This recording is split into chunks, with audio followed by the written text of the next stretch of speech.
Muito bem, gente. Agora, falando de inequação quociente do segundo grau, tá? Ah, e, portanto, chegando aqui à parte 2 de inequações produto e quociente do segundo grau. Como eu falei ao fim da parte 1, vamos a este exercício e, por meio dele, comentarmos e discutirmos, portanto, como resolver, como solucionar uma inequação quociente que seja quadrática. Quadrática porque os termos que compõem este quociente, se pelo menos um deles, isto é, numerador ou denominador, for um polinômio do segundo grau, então tenho uma equação quadrática. Vou pegar aqui o meu piloto, só um momentinho, meu pincel lindo, vou deixar tudo certo aqui já, tá, beleza. Então eu vou logo começar a responder aqui, vou ser bem direto, para que esta videoaula seja bem mais rápida do que a parte 1, tá? Esta parte 2, portanto, seja mais rápida do que a parte 1, que a parte 1 eu fui explicando detalhes, mastigando bastante. E aí, já inicialmente, ó, quero reescrever aqui nossa inequação, passando um 1, que está à direita da desigualdade, para o primeiro membro. Por que isso é feito? Assista ao final da parte 1 de inequações produto e quociente, ok? E aí também até uma forma de fazer vocês irem lá assistir, tá? Inclusive o finalzinho, porque eu explico por que passar esse 1, ou qualquer número que esteja aqui à direita da desigualdade, por que passá-lo para o primeiro membro e deixar a desigualdade sempre com o valor zero à direita dela. Por que fazer isso, né? Eu explico lá no fim da parte 1 da videoaula, né? Equações produto e quociente. Claro, se tratando aí de expressões algébricas polinomiais do segundo grau, ok? Então, passando aqui, eu vou ficar com a divisão, a minha fração, ok? Menos 1 menor ou igual que zero. Então, eu tenho uma equação aqui quociente, eu tenho um dividendo, um divisor, quando eu divido um elemento por outro, eu tenho um quociente e um resto, tá? Então, aqui eu tenho uma fração, eu tenho um aspecto de divisão. Por isso, na equação quociente, a ideia de divisão aqui. Só que aí com menos 1, o que é que eu quero descobrir? Então eu quero achar valores de x, que eu uso aqui no numerador, bem como no denominador, deixo a fração, faço continha, subtraio com 1, e tenho respostas que serão menores do que zero, tá? Menores do que zero, aqui ó, menores do que zero, portanto negativas, ou no máximo iguais a zero, porque tem aqui menor ou igual. Mas para eu começar a resolver, tá, esta equação, lembre, eu tenho expressões algébricas aqui. E no fundo, saber se esta subtração de uma fração com 1 me dará uma resposta negativa, portanto menor do que zero, ou no máximo igual a zero, eu tenho que estudar o sinal destas expressões. Eu vou ver quais sinais eu posso ter aqui no jogo de sinal, para que o resultado, com números que eu use em x, me dê uma resposta negativa, menor do que zero, ou no máximo igual a zero. E do jeito que está aqui, minha expressão, eu não consigo fazer o jogo de sinal logo de cara. Porque se eu fizer aqui jogo de sinal na fração, ó, na fração mais com mais no numerador com mais no denominador, dá mais. Menos no numerador com menos no denominador, também dá mais. Sinais distintos na divisão é que vai dar menos, assim como na multiplicação. Mas na hora que eu faço o jogo de sinal aqui na fração, depois com a resposta, eu ainda vou ter que subtrair com 1, né? Que é menos 1 aqui, ó. E isso vai criar maiores dificuldades para eu conseguir saber se a resposta final é negativa ou positiva. Porque vai depender se esta fração ela é maior do que 1, e na subtração vai dar positiva, ou se ela é menor do que 1, e na subtração daria negativo. Entendeu? Então qual é a ideia? Junte esses termos aqui antes da desigualdade em um termo só. Ou seja, eu tenho uma fração menos um número que não está como fração, transformo ele em fração e, lembre, estou subtraindo frações. Subtrair ou somar frações implica em fazer o MMC dos denominadores, depois pegar a proporção, multiplicando os numeradores e tudo mais. E aqui é bem tranquilo, né? Na hora que eu fizer, ó. Tá? MMC de qualquer elemento com 1 é o próprio elemento. Então já posso vir aqui e dizer o seguinte, ó, MMC de menos x ao quadrado mais 2x menos 2. Opa, faz um x mais bonito aqui. Menos 2 com 1 MMC de menos x quadrado mais 2x menos 2 com 1 é o próprio menos x quadrado mais 2x menos 2. Ok? O menor múltiplo comum vai ser ele mesmo. Lembre que o primeiro múltiplo de um valor que eu possa ter é ele. Tá? E como eu quero o menor múltiplo comum entre esta expressão polinomial aqui do denominador com 1, então eu não posso pegar 1. Porque 1 nesse caso não vai ser um múltiplo deste cara, menos x quadrado mais 2x menos 2, já que múltiplo de um cara eu pego dele para frente. Beleza? Bom, e aí eu faço, ó, o MMC está aqui, faço ele dividido por cada denominador e multiplico em cima pegando o peso de proporção de cada fração na união das frações aqui, sendo uma fração só embaixo. Tá? Subtração de frações, a resposta é uma fração. Então, todo este polinômio de segundo grau aqui, ó, no denominador, dividido por ele mesmo, dá 1. 1 vezes o que está em cima é o que está em cima. Então, a primeira fração, que só tem expressões polinomiais do segundo grau, ela traz como numerador o próprio numerador que havia antes, ok? Então, ela tem um peso de proporção sobre a fração final, que é a refletir a si mesmo, tá? Uma constante de proporcionalidade equivalente a 1, ok? Quando eu pego o denominador aqui agora, polinomial de segundo grau, e divido por 1 aqui, ó, que resposta que dá? A divisão de um cara por um é ele mesmo. Então, todo esse carinha, menos x quadrado mais 2x menos 2, multiplicado aqui em cima por menos 1, porque tem o menos na frente, ó, tá? Me dá a proporção que a fração menos 1 sobre 1 atribui à fração final, unindo as duas frações, tá? Então, ó, todo esse polinômio aqui, ó, menos x quadrado mais 2x menos 2 dividido por 1 dá ele mesmo, vezes menos 1 aqui em cima. Então, vamos lá, menos 1 vezes menos x quadrado mais x quadrado. Já vou fazendo o joguinho de sinal bonitinho. Ó. Ok? Menos 1 vezes mais 2x menos 2x. Menos 1 vezes menos 2 mais 2. Ok? E aí eu transformei em uma fração só. Fico com a inequação quociente amarradinha com o quociente apenas à esquerda da desigualdade, que, como eu expliquei no fim da parte 1, da videoaula parte 1, é interessante, eu expliquei a razão, você ter sempre zero à direita da desigualdade. Porque aí tu quer uma expressão aqui única, para x'inhos que eu posso obter, de tal modo que quando eu faço a continha aqui nesta fração, tem uma resposta que seja como? Negativa, menor do que zero, ou no máximo igual a zero. É o que eu quero resolver então. Observe que aqui no numerador eu posso fazer algumas operações ainda, né? Para simplificar mais minha equação quociente. Minha equação que vem numa divisão.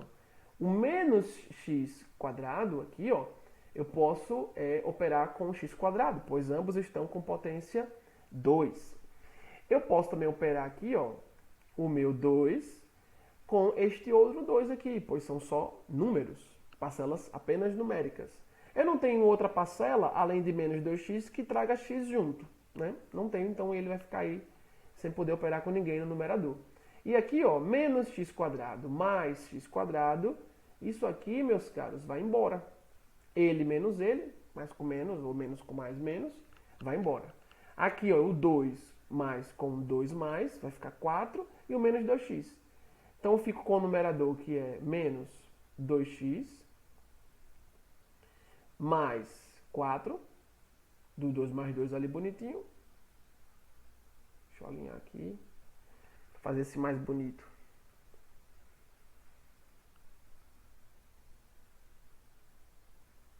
Bora lá, meu mais.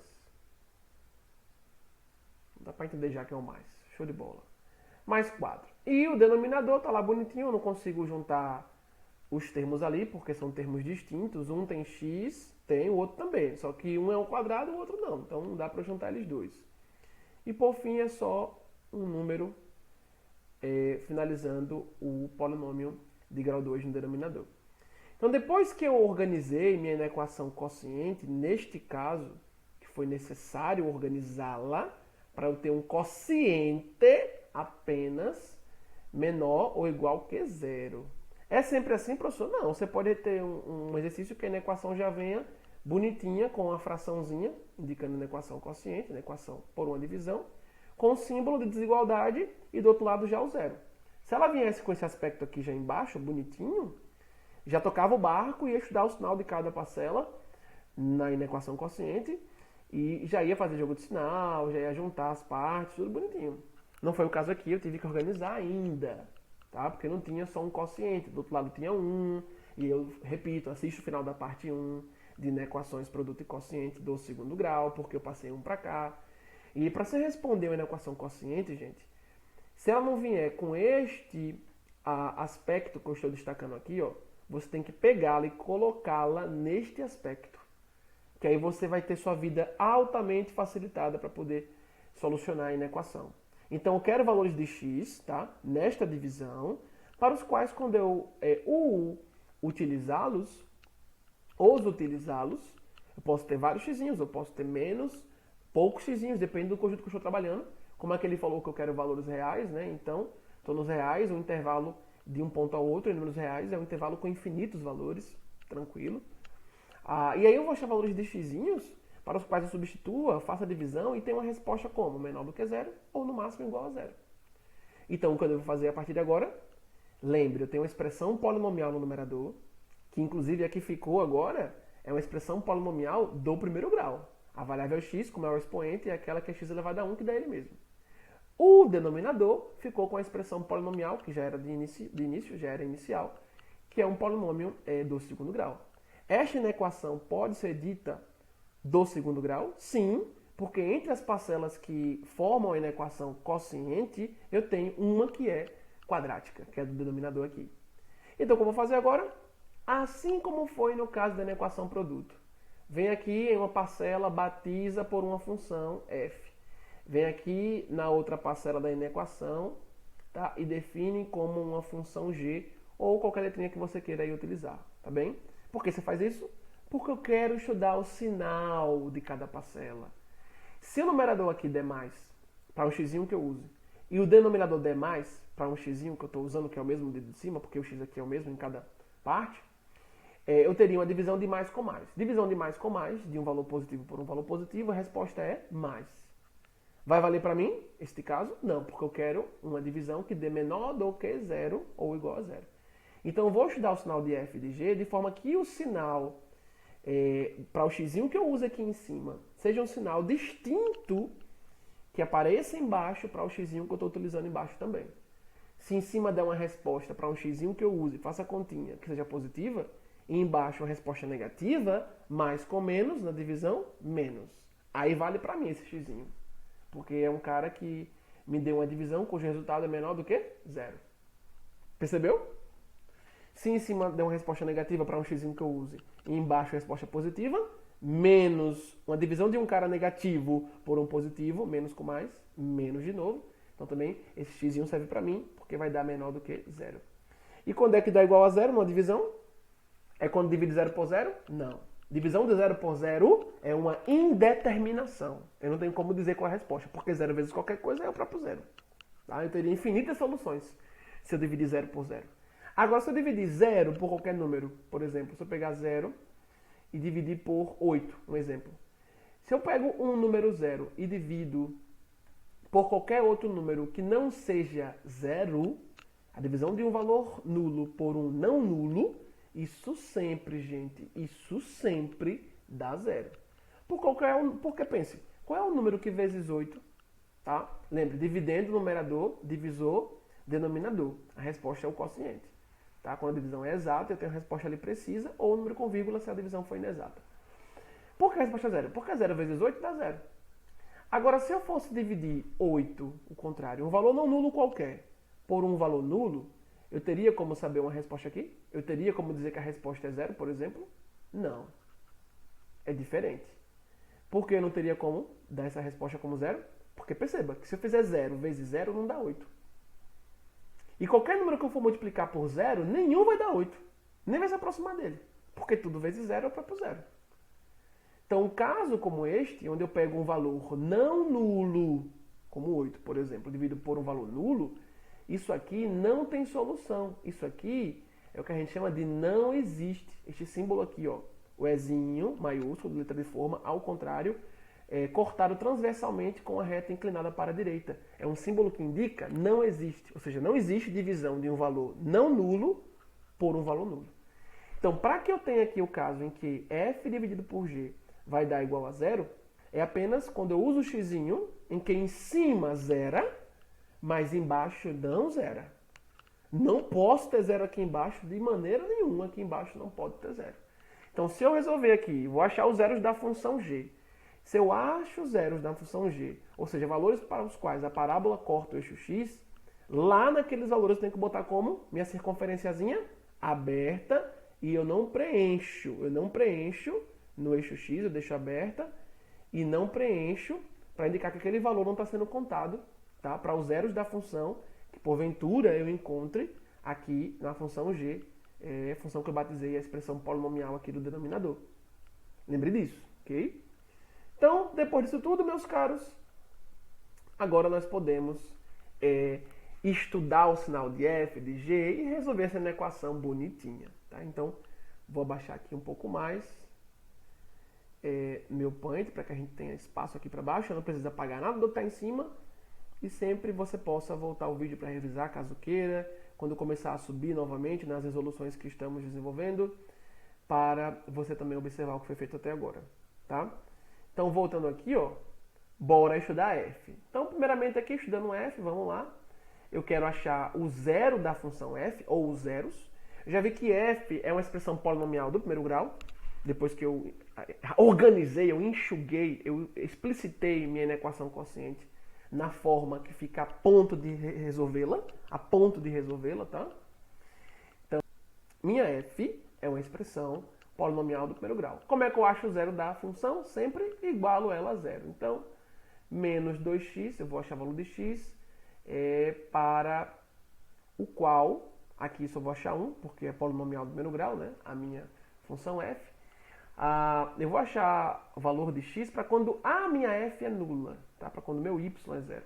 E aqui bem tranquilo, eu vou fazer direto, ó. X vai ficar quem para mim? Quem é o valor de x? Menos 2x mais 4, que dá zero. Qual é o x que eu multiplico por menos 2? Somo com 4 e isso dá zero. E aí? Descobriu? Muito bem. 2. Se eu fizer menos 2 vezes 2, dá menos 4. Menos 4 mais 4, zero. Acabou. E agora aqui para g, diminui um pouquinho, bora estudar aqui. Vamos descobrir primeiramente, né, aqui para g, assim como foi para f, quais são os zeros da função aqui g. Ok? Botar aqui por baixo, que a gente já pega ela aqui por baixo. Para ficar separado e bem explicado aqui a trajetória, bem explicada a trajetória de cada resolução. Então, para minha g, olha só. Minha g começa com menos x quadrado mais 2x menos 2. Lembre da parte 1. Se eu tiver a expressão quadrática começando com x quadrado apenas positivo, eu posso buscar resolver por soma e produto. Se for possível, porque lembre que nem sempre é possível, isso de fato acontece, nem sempre é possível, por soma e produto, quando o meu delta ele já é menor do que zero. Tá? Ele dá menor do que zero. Então, bora lá. Reescrevendo aqui, minha função g, menos x quadrado, mais 2x, menos 2 igual a zero. Quero saber os zeros dessa função. A partir desses zeros da função, eu vou conseguir esboçar o estudo do sinal, tá? De cada funçãozinha dessa, faço o jogo do sinal e resolvo minha equação quociente. Jogo do sinal da divisão, para quando eu tenho resposta menor do que zero, portanto negativa, ou no máximo igual a zero. E aí, para deixar x aqui quadrado positivo, basta multiplicar todo mundo, tá todo mundo igual a zero, então basta multiplicar todo mundo por menos 1. E aí eu fico com x ao quadrado, menos 1 vezes menos x quadrado, menos com menos mais. Aqui agora, ó, o menos 1 vezes 2x, menos 2x, tá? Mais com menos, menos. E o menos 2 vezes menos 1, eu fico com mais 2. Do lado direito da igualdade, 0 vezes menos 1 ainda é o zero. Então, se eu multiplico toda uma igualdade, os dois membros, por alguma constante, tá? Eu permaneço com uma expressão equacional abaixo, que é equivalente à de cima, tá? E aí, eu quero dois valores que somados deem 2. Então, bora resolver aqui. Vamos, se possível, né? Vamos resolver, se possível, por soma e produto. Então, somar aqui as duas raízes deve resultar em 2, beleza? O cara que multiplica x quando está com menos na frente, beleza? Se aqui fosse um mais na frente de 2, então era a soma das raízes dando menos 2, tá? Lembra do que eu expliquei, recapitulando lá na parte 1, como a gente resolve por soma e produto, a obtenção dos zeros da função das raízes de uma equação, tá, quadrática por soma e produto. E o produto delas deve dar quem? O termo independente de x, que aqui também é 2. Aí você vai dizer, eita, pera, o negócio ficou aqui estranho agora. O negócio está estranho. Será que dá para obter mesmo? Ou será que aqui o delta ele é menor do que zero? Vamos analisar, tá? Deixa eu só incrementar aqui um pouquinho o meu 2. Desenhado aqui. Espera aí só um instantinho. Pronto. E aí, meus caros, bora pensar. Meus caros e minhas caras, vamos pensar. Me diga aí dois valores que somados, que resultam em 2, e os mesmos dois, quando multiplicados, resultam em 2. Bom, se eu fizer 1 mais 1, dá 2, beleza. Mais 1 vezes 1, dá 2? Não. São dois valores que somados têm resposta 2, e os mesmos, quando multiplicados, têm resposta 2. E aí? Se eu pegar o 1 e o menos 3, fica menos 2 como resposta. Se eu pegar o 3 menos 1, beleza, ficaria o 2. Mas quando eu fizer 3 vezes menos 1, dá menos 3 e não 2. E, meus caros, eu percebo que não tenho como achar aqui. Você pode pensar até em fração, no que seja, entendeu? Porque, em todo caso, você pode ter uma soma de dois caras coincidindo com o produto deles dois quando é zero. Tipo, 0 mais 0 dá 0, que é o mesmo que 0 vezes 0. Quando é 1, já não dá, porque 1 mais 1 dá 2, e 1 vezes 1 dá 1. Se fosse 2 ainda daria, porque 2 mais 2, 4, e 2 vezes 2, 4. Certo? Mas não há outros que eu possa usar, cuja soma vai dar 2, e ao mesmo tempo, se eu pegá-los, a multiplicação vai dar 2. Então, esse é um caso em que eu já tenho a certeza que eu não tenho valores reais, cuja soma dá 2, resolvendo por soma e produto, e cujo produto dê 2. Aqui é um caso em que delta é menor do que 0. Eu teria como achar valores para x' e x'? Teria? Teria se eu trabalhasse com a possibilidade de usar números complexos. Mas não é o caso aqui. A questão falou o que pra gente?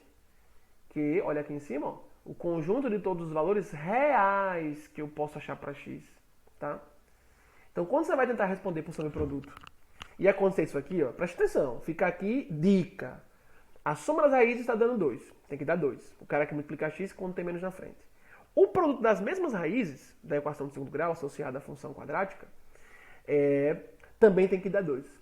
Então, se a soma das raízes e o produto devem coincidir com o mesmo valor, isso aqui já vai te dar uma informação muito útil de que se você fosse calcular o discriminante aqui, ele seria menor do que 0.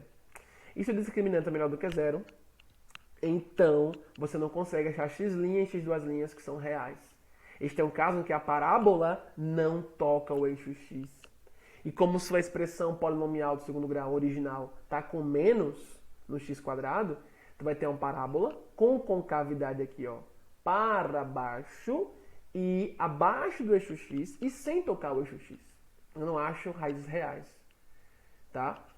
Professor, se eu quisesse então logo resolver o delta, poderia? Sim. Lembre que você leva mais tempo, né? B² menos 4ac, o que não demora tanto não, mas você pensar em soma e produto é bem mais rápido para se achar as raízes quando possível. Tá? Lembre lá da aula de soma e produto, de obtenção das raízes de uma equação de segundo grau, dos zeros da função quadrática, portanto, por soma e produto. Lembre que eu comentei que nem sempre é possível obter nos reais quando o delta é menor do que 0. Então, como saber se delta é menor do que 0 por soma e produto? Quando a soma das raízes, bem como o produto delas, está dando a mesma resposta. Tem que dar a mesma resposta. Você não consegue achar. Tá? Não dá para achar. Aqui só daria para achar, por exemplo, se a resposta fosse 4 e 4, por exemplo. Porque 2 mais 2, 4. 2 vezes 2, 4 também. Tá? Mas veja que nenhum, se fosse 2 mais 2, 2 vezes 2, tudo bem. Ou se fosse zero, né? Porque 0 mais 0, 0 e 0 vezes 0, 0, tá? Aí eu teria um caso em que o delta seria igual a zero porque x' coincidiu com x duas linhas. Mesma coisa que se x' for 2, x duas linhas fosse 2 também, uma raiz apenas, né? Porque ambas coincidem aí. A parábola tocaria em apenas um ponto, o eixo x. O fato aqui é que dando igual a 2 a soma e também um produto, dando também igual a 2, eu não tenho como achar dois valores que ao mesmo tempo, ora somando dá 2 e multiplicando dê 2. Depois que você fez vários testes e percebeu que não tem como, teria como se fosse igual a 4, ou igual a 4 aqui embaixo, ambos iguais a 4, ou se fossem ambos iguais a 0, também daria, tá? Mas aí passou disso, você não consegue mais. Se fosse 2 e 3, ó, 2 mais 3, 5. Mais 2 vezes 3, 6. Se você pensar em fração, você pode até pensar em fração, se quiser. Mas vai testar, vai ver também que não dá. E você percebe este fato, né, esta possibilidade, que é uma impossibilidade em números reais, porque também lembre que 2 é primo, né? 2 é primo, então escrever dois valores que somados deem 2 e que ao mesmo tempo multiplicados deem 2, eu poderia pensar em 1 vezes 2, fatorando 2, escrevendo 1 vezes 2, por exemplo. Mas aí quando eu vou para a soma, 1 mais 2 não vai dar 2. Tá? Então, você percebeu que tem a soma das raízes e o produto dando a mesma resposta. Há casos que você consegue achar, mas há casos que não. E não conseguindo, de forma nenhuma, já sabe que é um caso em que delta é menor do que zero. Então eu não consigo achar x' nem x duas linhas nos reais. Certo? Repito, se aqui fosse igual a 4 na soma das raízes e igual a 4 no produto, x' seria 2, porque 2 aqui e x duas linhas também sendo 2, eu teria 2 mais 2, que dá 4. E 2 vezes 2 também. Percebe? Ou se tivesse igualdades, repito, a 0, 0, 0 mais 0, 0, beleza, 0 vezes 0, 0, beleza. São os únicos casos aí que eu tenho. Tá? Se eu tivesse igualdade ambas a 4 e igualdades ambas a 0, tá?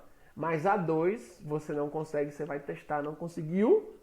Agora cuidado, não é para testar só um pouquinho e dizer, já testei e vi que não dá. Não, você tem que pensar em várias possibilidades até realmente entender, não, isso aqui não tem como.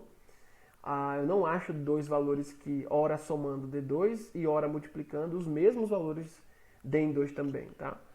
Então, na dúvida, teve dúvida, não conseguiu achar.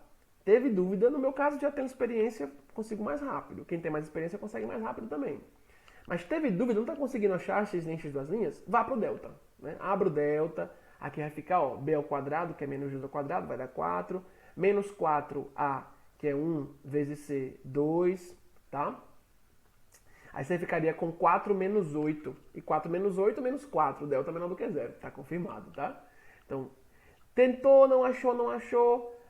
A última cartada vá para o delta. Que aí você já vai com a desconfiança de que ele vai dar menor do que zero. E aqui realmente o delta dá menor do que zero, tá? B ao quadrado, ó, menos 2 ao quadrado. 4. Menos 2 vezes menos 2, 4.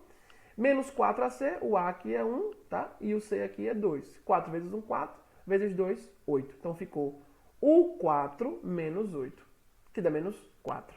Então, delta realmente é menor do que zero. Beleza? Fez isso. Já viu o que você tem de valor em x quando y é 0 para f? E valor de x quando y é 0 em g? Se possível. Já fez isso? Já achou os zeros da função, se possível? Vá agora estudar o sinal de cada uma.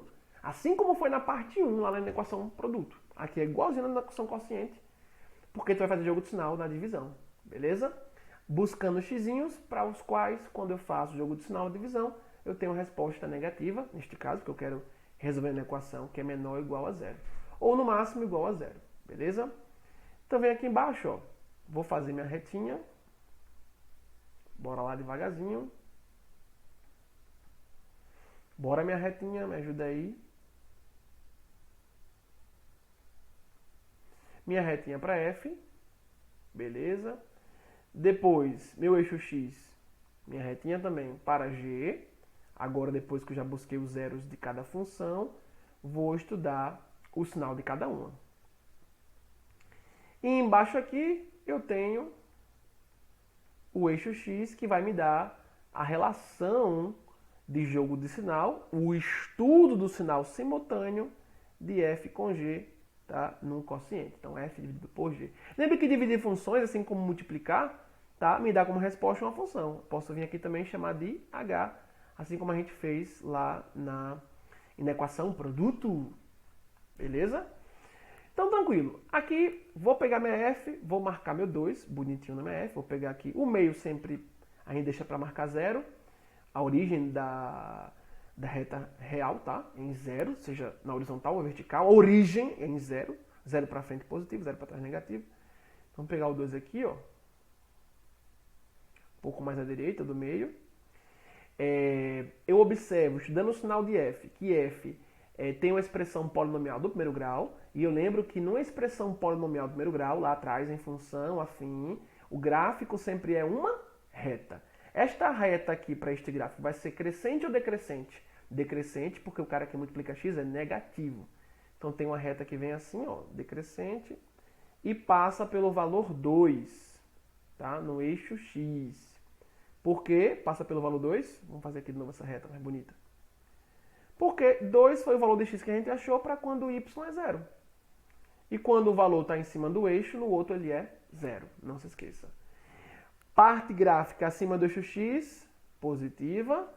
A função ela é positiva, portanto aqui, para x à esquerda de 2, a minha f. Minha f é negativa para x à direita de 2. Ok? Lembre que a parte gráfica acima do eixo x me dá a imagem positiva, porque eu vou bater em y a parte positiva. Parte gráfica para a função abaixo do eixo x, tá? Eu tenho minha função negativa, porque ela, f de x, que é meu y, vai ter um valor negativo, já que o eixo y abaixo do eixo x horizontal, tá? Abaixo, o eixo y ele é negativo, ok? E para a função g, eu tenho algum x para marcar aqui? Tenho. Na função g tenho? Não. Não foi possível, não teve... não houve possibilidade de achar x', x duas linhas, ou x índice 1, x índice 2, como você queira usar aqui, como possível realmente. Não houve como achar zeros da função g, tá? Real. Não teve como achar zeros da função que fossem reais. Não teve. Tá? Delta é menor do que zero. E aí, minha g, lembra, minha g original ela é com x² negativo. Então, é uma parábola com concavidade para baixo. Lembra que aqui você multiplicou por menos 1 para jogar a expressão quadrática com x² aparecendo positivo, a fim de resolver por soma e produto. Beleza? Mas qual é a sua expressão polinomial do segundo grau que define uma função quadrática g? É aquela que começa com menos x². Tranquilo? Então, eu vou ter uma parábola com concavidade para baixo, que não toca o eixo x, delta menor do que zero. E, portanto, é uma parábola que, quando isso acontece, é uma parábola que sempre está por baixo do eixo x. Tá? É uma parábola que está por baixo do eixo x. Se delta é menor do que zero e o x² é negativo, isto é, a constante que multiplica ele é negativa, eu sempre vou ter uma parábola que não toca o eixo x, pelo fato de delta ser menor do que zero, então não tem raiz real, beleza? E ela fica todinha abaixo do eixo x, com concavidade para baixo, tá? Já que o sinal aqui de x² é negativo. Lembra que ele está multiplicando x² aqui em cima, ó, na minha equação quociente, em g, em que a gente chamou de g, é menos 1, né? Eu não vejo nenhum número aqui multiplicando x², então teria 1, como tem menos, menos 1, tá? Meu azinho aqui é menos 1, ok? E, portanto, minha função g ela é negativa o tempo todo, porque toda a formação gráfica de g está abaixo do eixo x.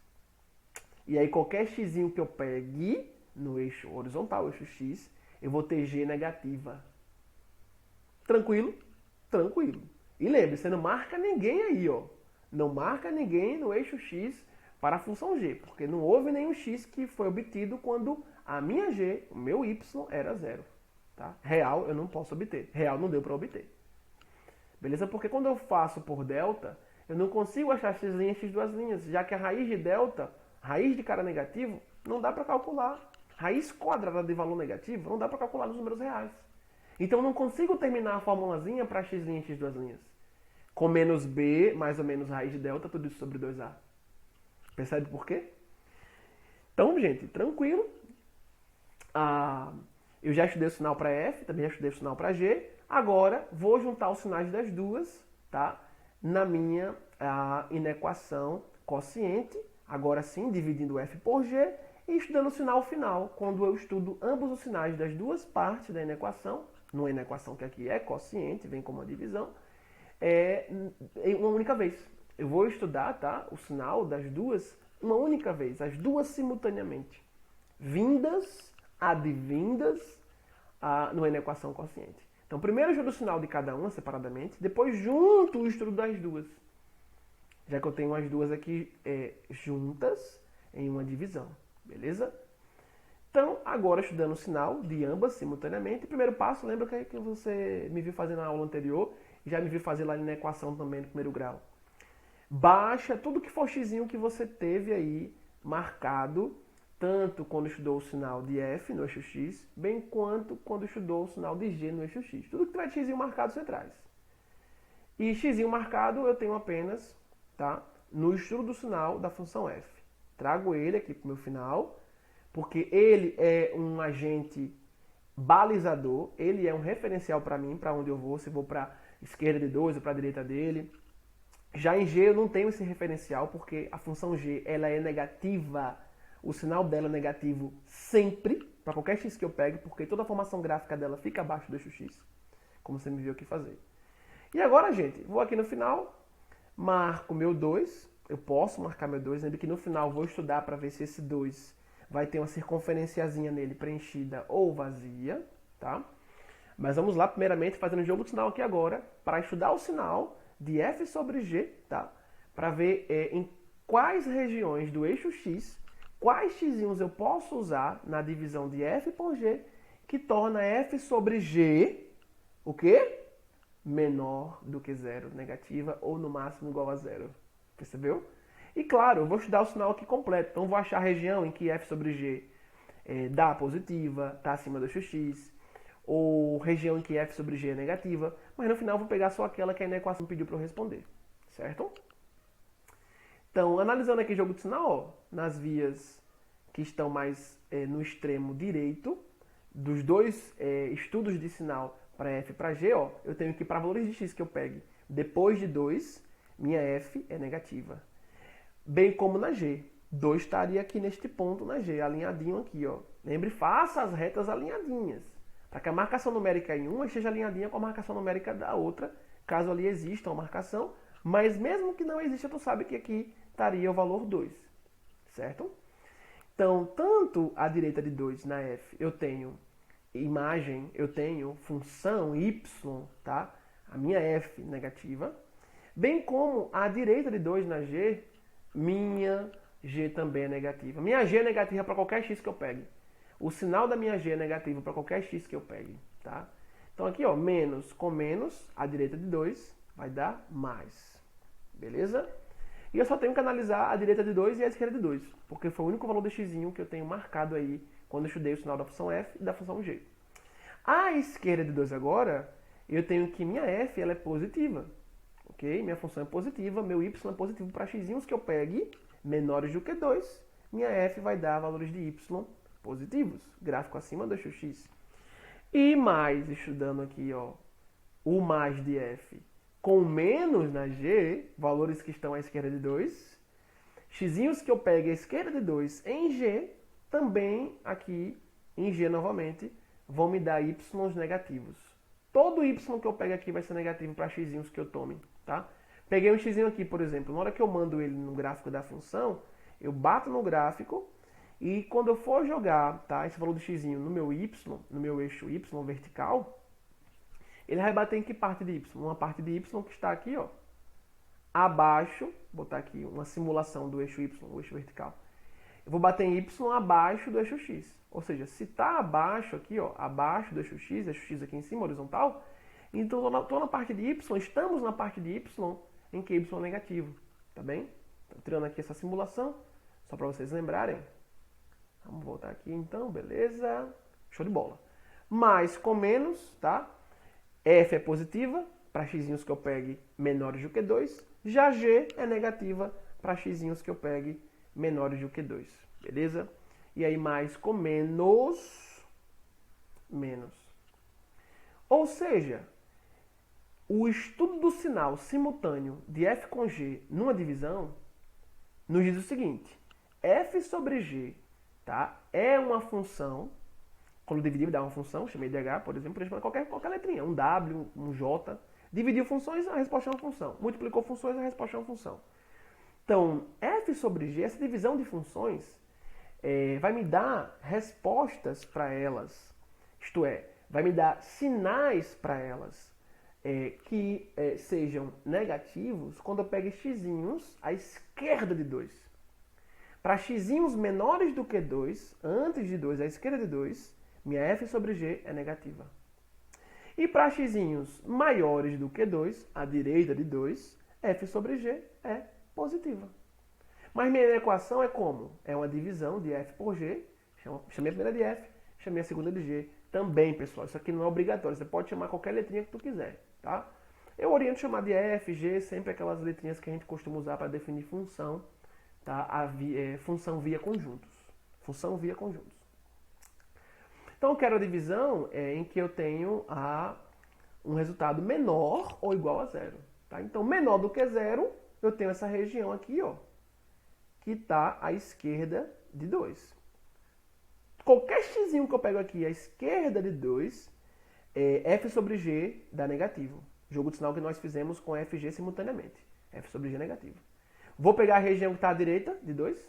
Não. F sobre g tem resposta positiva. Dividir f por g dá resposta positiva para x'inhos que eu pegue depois de 2. Tá? Então não vou pegar. Então já tenho como dar meu conjunto de solução aqui.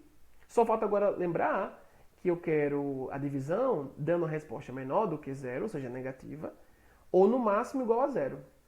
Quando é que f sobre g daria igual a zero? Quando? Quando o numerador é zero. Porque eu expliquei aqui em cima para vocês. Quando eu tenho a divisão de zero, ó, aqui em cima, ó, de zero por qualquer valor que não é zero, isso dá zero. Já dividir um valor não nulo por zero, isso não existe. Não tem como achar um cara que vezes 0 dê 8. Mas fazer 0 dividido por 8, tem como achar um cara que vezes 8 dê 0, que é o próprio zero. Tá? Então, numa divisão, se eu estou resolvendo uma equação e ela é menor ou igual ou maior ou igual, eu só posso observar 0, valor de x que eu use que dê numerador 0, apenas no numerador de fato. No denominador, não. Não há como dividir por 0, já expliquei aqui. E já expliquei também isso em outras aulas lá atrás. Então, aqui, agora, minha circunferenciazinha em cima de 2, tá? Boto bem grande assim para vocês lembrarem. Em cada x'inho que você marcar, no estudo do sinal final que você fez, relacionando cada função anterior, saia marcando circunferenciazinha em cada valor de x'inho que você marcou. Como que só teve um, coloquei em cima de um apenas, que foi o 2. E aí, vai ser uma circunferência aberta ou preenchida? Isto é, x pode ser 2 na função f? Sim, porque no numerador pode dar 0. 0 dividido por alguém que não é 0, dá 0, dá para dividir numa boa. O que não pode dar 0 é embaixo. Entendeu? Mas vamos pensar comigo. Na função g, se eu usar o número 2 na função g, g dá 0? Não, porque g não dá 0 nenhuma vez. Todo gráfico de g, nos números reais, não toca no eixo x. Se não toca no eixo x, não tem valor de x para o qual g é nula. Entendeu? Então aqui o meu 2 ele pode vir preenchidinho, bonitinho, e eu posso usar ele também na minha resposta, no meu conjunto solução de números reais, que satisfazem a divisão de f por g como menor ou igual a 0. Então preenchendo aqui, ó. Show de bola. Então, meu conjunto de solução quem é? Todo valor real que saia de 2 e vá para menos infinito. Todo valor antes de 2 e também tomando 2 como possível. Perceba que se eu usar x como 2, na função g, não dá 0 em g. Porque o 2 que eu pegue aqui, ó, na função g, ou qualquer outro x que eu pegue, só vai me dar g como? Negativo. Porque todo gráfico de g, ele não toca o eixo x, já que delta menor do que 0. Show de bola? Show de bola. Então venho aqui agora, meus caros, e finalizo construindo meu conjunto de solução. Então eu tenho aqui, ó, x, colocando entre chaves, x que pertence aos reais, tal que, quais x eu posso usar que vai me garantir que f dividido por g dá menor ou igual a zero? X que sejam como menores ou iguais a 2. Ô, coisa linda! Como é que eu poderia também exibir o conjunto de solução aqui, se for em intervalo na reta? Tranquilamente. Intervalo aberto, em menos infinito, beleza? E em 2, intervalo fechado. Como é x menor ou igual que 2, então eu saio de 2 para o quanto de xzinhos que eu posso usar abaixo de 2. Como o x aqui é um número real, pelo que a questão falou, a gente vai achar um conjunto cuja solução é real, então estou trabalhando com um xzinho que é real. Lembre-se, a questão não fala, se ela não diz qual o conjunto que você está trabalhando, deixa eu melhorar aqui esse meu pertence. Se ela não diz, tu vai considerar os reais. Lembre-se disso. Então, como os reais são uma representação de um conjunto infinito, eu tenho infinitos números reais, então se eu pego o x real menor ou igual que 2, eu saio de 2 para menos infinito. Beleza? Se eu fosse colocar aqui a resposta em intervalo na reta real. Lembre que no extremo que é infinito, positivo ou negativo, é intervalo sempre aberto, ó, colchetes para fora ou parênteses. Okay? Porque no infinito a gente nunca chega, a gente só caminha para lá, mas não chega lá. No infinito não para, né? Não esqueça. E o símbolo de infinito aqui, como vocês veem, um 8 deitado, ele não é um número, é um símbolo apenas, tá? E essa questão é de marcar, né? Então eu vou lá e vou olhar qual item. Eu já estou vendo ali que aparece ali o item B, ó. O item B batendo certinho com a nossa resolução. Então, glória a Deus, aleluia, show de bola. Vai lá, marca o item B e você solucionou esta equação. Problema, exercício, ora, como vigente em um vestibular para ingresso na Universidade Federal de Minas Gerais. Ok? Então, quais são os xzinhos que eu posso usar nesta divisão que quando eu dividir daria menor ou igual que 1? Sempre xzinhos menores ou iguais a 2. O que equivale a dizer? A xzinhos que eu posso usar aqui nesta divisão que sempre serão menores ou iguais a 0 quando eu fizer as continhas. Então, se eu pego x, por exemplo, como 2, já que é menor ou igual que 2, se eu pegar x como 2, eu ficaria aqui com menos 2 vezes 2, daria menos 4. Menos 4 mais 4, 0. Zerou em cima, ó. 0 dividido por alguém, que não é 0, já dá 0. Então já vejo o caso em que a divisão daria 0. Se eu pegar agora um cara menor do que 2, já que é x menor ou igual que 2, se eu pegar x igual a 1, é menor do que 2. Então ficaria menos 2 vezes 1, daria menos 2. Menos 2 mais 4, daria 2. Né? Ficaria 4 menos 2, daria 2. Embaixo ficaria 1 ao quadrado, dá 1, com menos, ficaria menos 1. 2 vezes 1, 2. E aí o menos 1 mais 2 dá 1 positivo. E 1 menos 2 ficaria menos 1. Tá? Então ficaria em cima com o 2 dividido por menos 1. E 2 dividido por menos 1 dá menos 2. Menos 2 é um cara menor do que 0? É negativo. Percebeu que dá também, né? Então, para xzinhos que eu for pegando sempre menores ou iguais que 2, eu vou ter essa divisão, na hora que eu substituir e fizer as continhas, dando menor ou igual que 0. Ou, quando eu fizer a divisão aqui, depois que eu substituir o x, eu vou ter respostas sempre que serão menores ou iguais a 1. Tá? E lembre, sempre que pegar uma equação que não está com desigualdade, em que o lado direito é 0, deixa ali 0. Como é que eu deixo ali 0? Pega quem está lá e manda para o primeiro membro. Ok? Sempre assim. Eu expliquei a razão disso na parte final da parte 1 da videoaula que envolve equações, produto e quociente. Esta aqui é a parte 2. Assim finalizamos. E até a próxima, meus amados. Show de bola!